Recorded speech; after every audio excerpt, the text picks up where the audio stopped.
Check this out. According to a CDC report, nearly 90% of patients hospitalized with coronavirus had one or more underlying health conditions.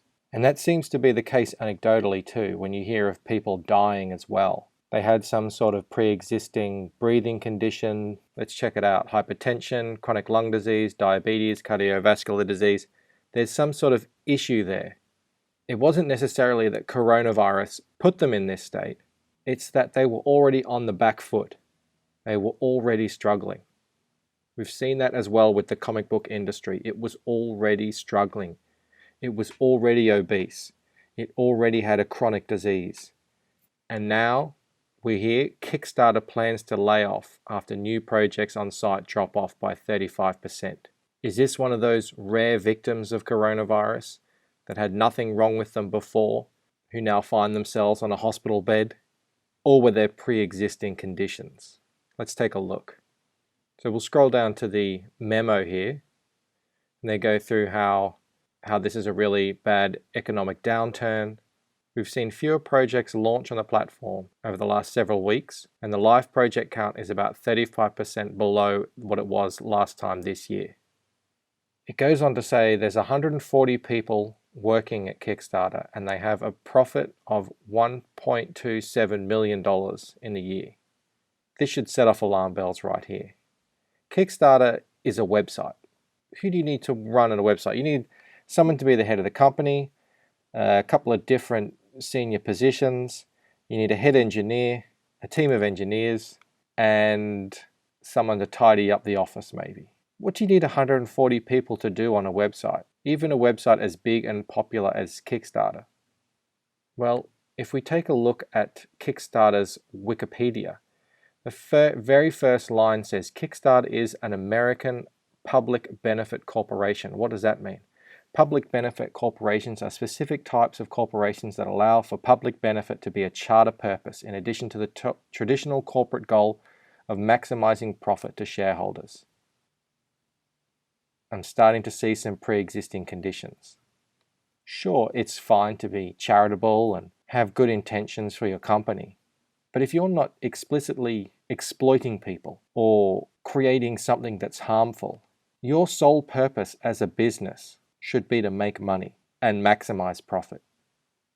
Because, and I know this is going to be hard to believe for a lot of people who can't remember past a few years, the economy is not always doing well. Sometimes it does poorly. Sometimes people don't have lots of money. And it's during those times that you're going to wish you were focused more on making money than public benefits, whatever that means. Let's just scroll down here. Look at this photo. Kickstarter headquarters library in Brooklyn. This looks like a living hell to me. Good Lord. Oh, I've got to close this down. What else do we know about Kickstarter? Well, just in the comic book section alone, and I don't know how big that is as part of the whole of Kickstarter. I'm sure it's not small, but I don't know if it's that big. They have an employee whose sole job, it's called Outreach Lead, but we all know what it really is. She's there to go through all the Kickstarter comics and make sure they adhere to whatever her version of politically correct is. And if you stop and look at the screen right now, I'm sure you can imagine what that is. Come down here for a sec. Why is Kickstarter so appealing for diverse creators and their fans? Maybe they're being rejected by publishers who can be a little short-sighted. Maybe they hear stuff like, we already have our diverse book for the year. We already have a Haitian character. When I was pitching my own graphic novel to a publisher, I got a very nice rejection saying they already had a genderqueer shapeshifter. It's not a zero-sum game. There are all kinds of stories that want to be told. Well, that's fine for her. But what about people who, say, want to draw a hero that attacks MS-13? Someone like Mike Miller, perhaps. Is it a zero-sum game there? Or has Kickstarter already had their fill of heroes who attack and defeat one of the worst gangs that has ever existed? Or what about a team of superhero mercenaries fighting a giant gorilla? Did Kickstarter already have their quota filled of that kind of story when Zach tried to put Jawbreakers up on Kickstarter? We all know what this is. Like he said at the time, Camilla Zhang is a comic book commissar on the Kickstarter payroll. And understanding that, let's go back now to what's happening at Kickstarter. Small business of 140 people. How many of those people are like that woman there? How many of those people are completely unnecessary to the business of running a crowdfunding website? They go on to say that if they're going to go ahead in the future, they're going to have to restructure the entire business and look at what roles are essential across all teams and levels of staff. Well, maybe the coronavirus has done a public good here and is going to cause Kickstarter to have to trim the fat and refocus their efforts on making money and serving the community of creators that exist out there who just want to crowdfund good projects and not have to submit themselves to the Kickstarter commissars who will be interrogating them for any sign of wrongthink. It really is a strange thing that's going on here because, by all accounts, online sales across the board are skyrocketing. I know in my sector, we're seeing numbers that we've never seen before. There was one company that literally a few days after lockdown here went from 500 sales a day to 5,000. The company I work for has had their best day ever in 10 years just the other day. And we're not selling toilet paper or hand wash. We're selling what would be considered luxury items. So for Kickstarter to see 35% decrease in the amount of business that they're doing, I'm suspicious as to whether or not that has to do so much with the coronavirus and more to do with the way they've been running their business over the last couple of years. I mean, yes, there are a lot of people out of work at the moment, but for most people who had jobs before this whole thing started, they still have those same jobs now. They still have the same amount of money that they had before. The only difference is now they're locked inside and their only connection to the outside world is Netflix and online shopping.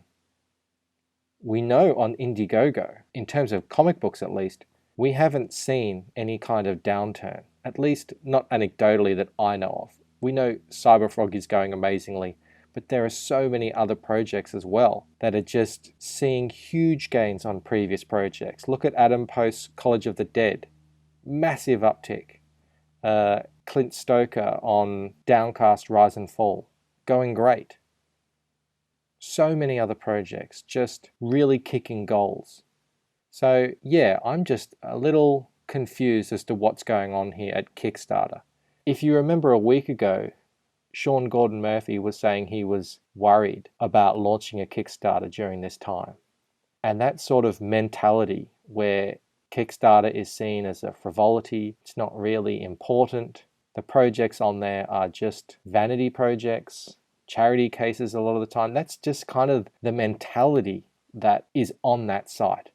Everyone puts a little pie graph on their project just to reassure people. We're not trying to make money here. We're not trying to make a profit. This isn't for money. This is all about passion and love and making the world a better place. Could it be that that mentality has created a kind of bubble of people who back projects on Kickstarter? And those are the ones who now are thinking it's insensitive or somehow not morally justified to be backing Kickstarter projects while there's a pandemic. Maybe, I don't know. These things just don't add up to me. One, you shouldn't have wrongthink police on your staff.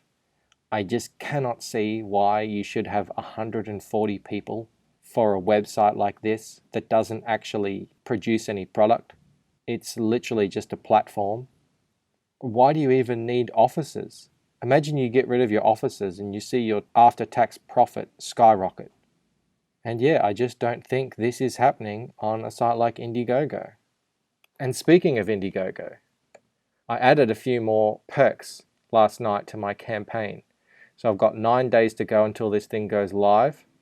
In my video yesterday, I showed how I've got the book and the head sketch.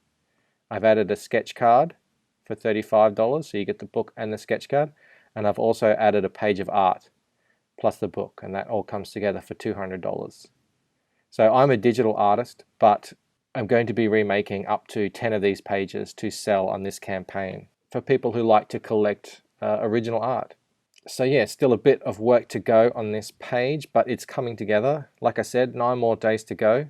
I just shared this on a tweet from EVS late last night, and John Malin saw it and has invited me to come onto his channel to shill the book. That is very exciting. So thanks, John. I really look forward to that. I love talking about my book. I can't wait to finally meet you. Big fan.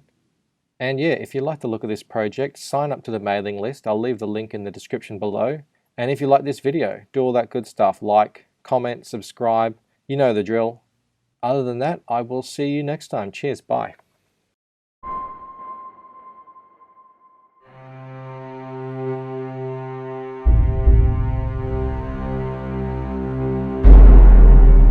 When dreams and reality collide, a life is turned upside down.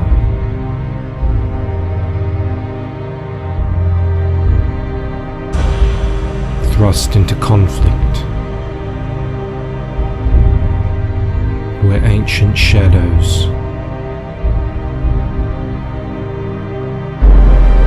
fight secret wars.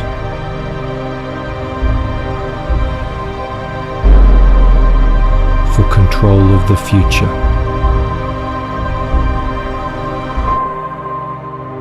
Her allies hide in plain sight, but so do her enemies.